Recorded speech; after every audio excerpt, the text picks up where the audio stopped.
We live in a world that seeks instant success, right? It's why there are so many of those get-rich-quick schemes scattering our TVs.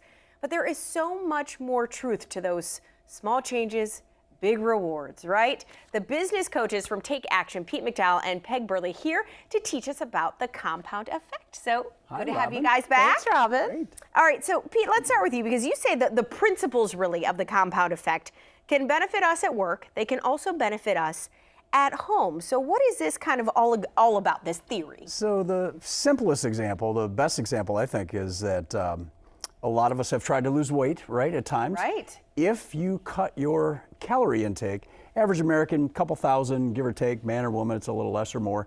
But if you cut 120 calories a day, what do you think would happen in 5 years if you did that? 120 calories a day, which might be one can of pop. Which is literally like, half a granola bar. Right? Half of a donut, right.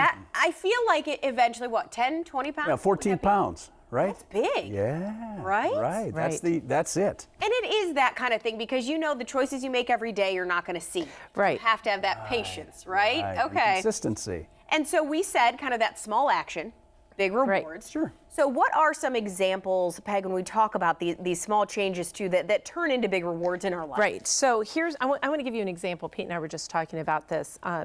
So we have a company that we're coaching and multiple companies that are doing this where they want a result. A result could be in sales or in this case, let's talk culture. Okay. They want to create a better culture and they've decided they want to do 3 new habits. One is catching somebody doing something right.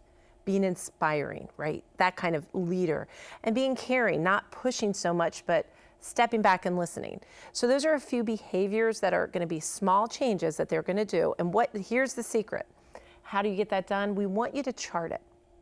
So we want you to create a chart of, here's the 3 things or 4 things I'm going to do that are small. And I'm going to do it every day. And it takes less than a minute. Like I'm going to catch somebody doing something right one time.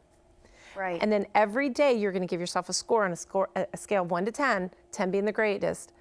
How did I do? Did I do my best at that? And then I'm going to have an accountability partner, whether it's a wife, a coworker, a coach, that I show that to instill the change. And how does that play into team development? Because you're talking about one person, right, of Sure. this That's team good. making these little changes.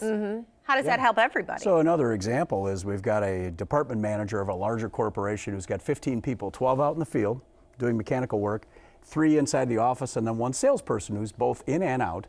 And what we've talked to him about in the last few days is, what if you spent 20 minutes a day with one of those 15 people? Just one of them. And you talked to them, got to know them a little better, maybe talked about a challenge they're having at work that you might be able to help them with, and moved on to the next person and did it every day for months. And they're in the process of doing this now. It'll have a huge effect on how well that team works together. Long term. How many minutes are you asking them? 20 minutes a day. 20 minutes a day. Right. And 15 is not a number where they don't have the time to put in Right, each 15. employee, right? But it's easy probably for them to say, oh, they're fine. Just one a day. They're Oh, doing absolutely. their job. Yeah. Right. The Stuff ones that are done. doing great, you leave alone, right? And you want to make sure you're connected with them as well. The ones that need a little help, or maybe that mass in the middle, what if we moved all of them up a little bit in 6 months? Huge benefits for the business. You guys do, though, face a lot of people who may have resistance to change. Correct. Right? In the business world, it's part of what people need you for. So, what do you do to kind of get them to start with these changes that they don't see the instant result from? I feel That's like a good might question. Be hard to convince them. So one thing you want to do is it's a belief system, right? So we all have belief systems that we hold to be true or not. Belief system can be broken by proof.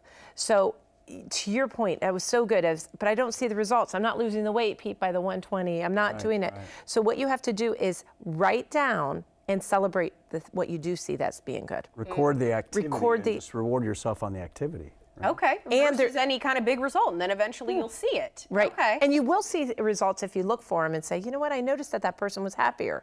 Or I did notice that, you know what, I didn't eat that donut, or I didn't, but guess what? I felt better. I felt more energy. Right. So looking for the small results and recording it creates fact, which changes your belief, which changes your behavior, which creates consistency. I will say, in the weight loss world, those are referred to as non-scale victories all the time, right? Gotcha, you see non-scale these small victory. little victories Yeah. that add up eventually. And it takes 21 days for an action to become a habit. So a just real point habit, out that. Thank you for that. Yes. Be patient, right? Success will Yeah, come. Absolutely. All right. Of course, Pete and Peg have so many lessons they can teach you and your team. So give them a call if you think they could help you guys out, which I'm sure they could. So thank you guys for Thank being you. here. Robin.